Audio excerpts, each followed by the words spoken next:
क्या बोलता है, M1 alone can do a work in 14 days, M2 can do the same work in 70 days. दो लोग हैं M1 और M2 नाम के, M1 एंड M2 नाम के, ठीक है। एक आपका 14 दिन में खत्म करता है, एक आपका 70 डेज में खत्म करता है। With the help of M, अगर वो M3 की सहायता लेते हैं तो वह काम कितने दिन में खत्म कर देते हैं?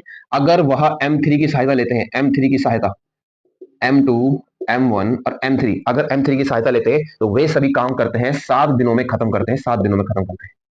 तो एक बार निकाल देंगे सबकी एफिशिएंसी, निकाल देंगे, चलिए तो निकालते हैं। तो क्या बोला, हमेशा एलसीएम होगा, तो एलसीएम कैसे निकालेंगे? 70 आप लोग देख पा रहे हैं, इन सबका एलसीएम हो जाएगा, ठीक है, 70 इसका एलसीएम हो जाएगा। एम अगर 14 दिन में कर रहा है तो पर डे में कितना कर रहा होगा? आप बोलोगे 5 यूनिट पर डे कर रहा होगा। M2 अगर 70 डेज में कर रहा होगा तो पर डे आपका 1 यूनिट काम कर रहा होगा। और वैसे ही अगर तीनों मिलकर कर रहे होंगे तो एक दिन में 10 यूनिट काम कर रहे होंगे, तब जाके 70 दिन, तब जाके 7 दिन में काम खत्म कर लेंगे सारे मिलके, ठीक है। चलिए, तो अब क्या बोल रहा था इसमें, तो M3 अकेला उसी काम को कितने दिन में करेगा? तो उससे पहले आपको M3 की एफिशिएंसी तो पता होनी चाहिए, क्या आपको पता है? चलो तो देखो फिर, एक बात बताओ, ये 10 यूनिट बना ना, इसमें M1 है, M2 है, M1 का कितना एफिशिएंसी है? 5 यूनिट, तो इस 10 में 5 M1 का हो गया।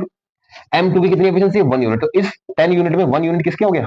M2 का हो गया। बचा हुआ किसका? M3। यानी जो बचा हुआ आपका जो 4 यूनिट काम कर रहा होगा वो कौन कर रहा होगा? वो M3 की वजह से कर रहा होगा, M3 ही कर रहा होगा, ठीक है। चलिए, तो अब आपका टोटल वर्क कितना था? टोटल वर्क था ये 70, तो टोटल वर्क अपॉन में 4, यानी 4 यूनिट कौन काम कर रहा है? आपका M3 कर रहा है, तो वो आपका क्या हो जाएगा?